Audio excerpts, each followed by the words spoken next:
Shall we go on and do something else? This particular piece is read by John Moffat. My father always assumed, as I do now, that anything new was likely to be nasty. Barbara found a specific charm in modernity.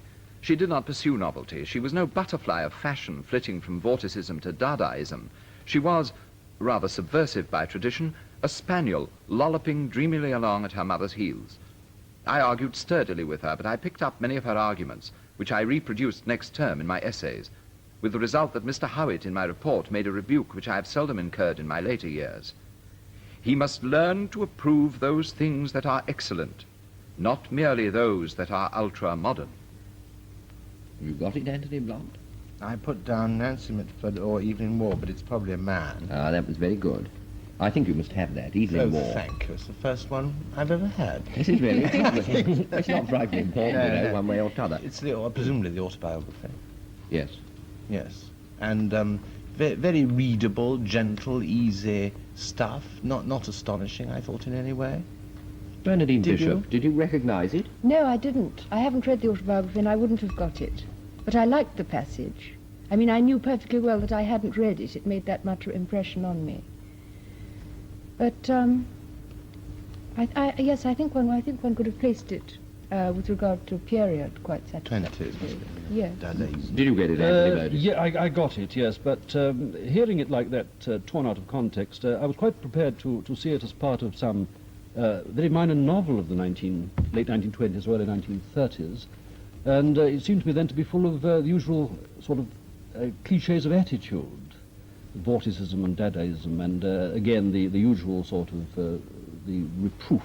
You know, what's the final line? He must learn to love those things which are excellent. Those that are not just those that are merely. But of course, I don't think we could excuse that in a novel, but we can excuse it in an autobiography, because an autobiography is about real life, and real life needs no excuse.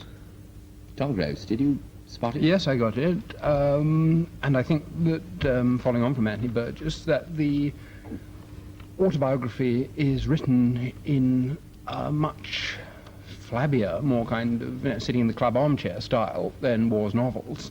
I'd like to make the excuse for him that it's tongue-in-cheek. I think the episode it comes from is a very interesting one in the novel, and very revealing one. Barbara, if I remember correctly, is the fiancée of his brother.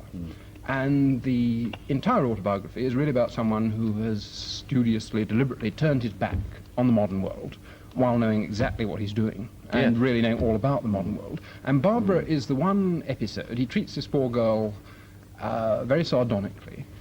He's still a schoolboy at the time. I found out then, for example, from this passage, that one of the first things he published had been a defense of Cubism, written when he was about 14, under the influence of Barbara. And poor Barbara has to carry on her shoulders the whole burden of everything that's modern, you know, Picasso and plastics and sunbathing and socialism. I wonder if you think that his tongue is so permanently in his cheek that it impairs the communication. No, I think this is a perfectly straight autobiography, rather a slack piece of work. I don't think he should do another. I'm a great admirer of his style, his wit, and his storytelling. And it's quite interesting to see that none of the snobbery of which he has, in my view, been very justly accused is explained in this autobiography. I mean, Evelyn was reckoned never to have recovered from being to Lancing and Harvard College, spiteful. Well, he does seem to me in this particular book to have inflated his style to a point where he appears actually to be patronizing the events of his own life in such a continuous way as to rob them of interest, in such a way as to neuter them. The events of his whole life, or just the events of his youth? This, I beg your pardon, just this particular section. Yes, yes.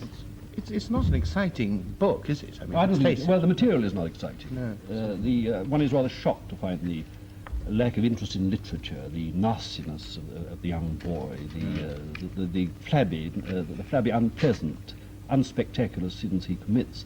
But the whole thing is redeemed by this pastiche Gibbon style in which the book is written, of which that, of course, is not a good example. That sounds like a not very good novel. But you remember Brideshead Revisited, which was the kind of book which all undergraduates enjoy. I remember one wild Australian coming to my room and saying, "I am a synthesis of all the characters," you see. And this was lovely, the way they lolled around smoking their fat and duller number 11s. None of this comes through in the autobiography. Well, he was ashamed of that. He became ashamed of that style. he? He Yes. rewrote quite Most a of it doesn't come through, and it's very interesting because he covers the same ground, and it comes out flat in reality, whereas it was very sparkling in the novel. Bits and pieces do. I remember in the stuff about Oxford, the description of the club called the Hooster and Protein Club, which used to live backwards, get up, dress in full evening dress, drink whiskey at 10 o'clock. But do you and so forth. remember whether he was able to convey this information to you straight, or did he, as it were, have to cock it at an angle, as though he were acting in a continuous cocoon of icy disdain? Oh, yes. For the most part, I think he did. A sentence which stuck in my mind, describing this Oxford period, he says, a period in which he plunged too heavily into social life, he says, "I was somewhat too promiscuous of my familiars."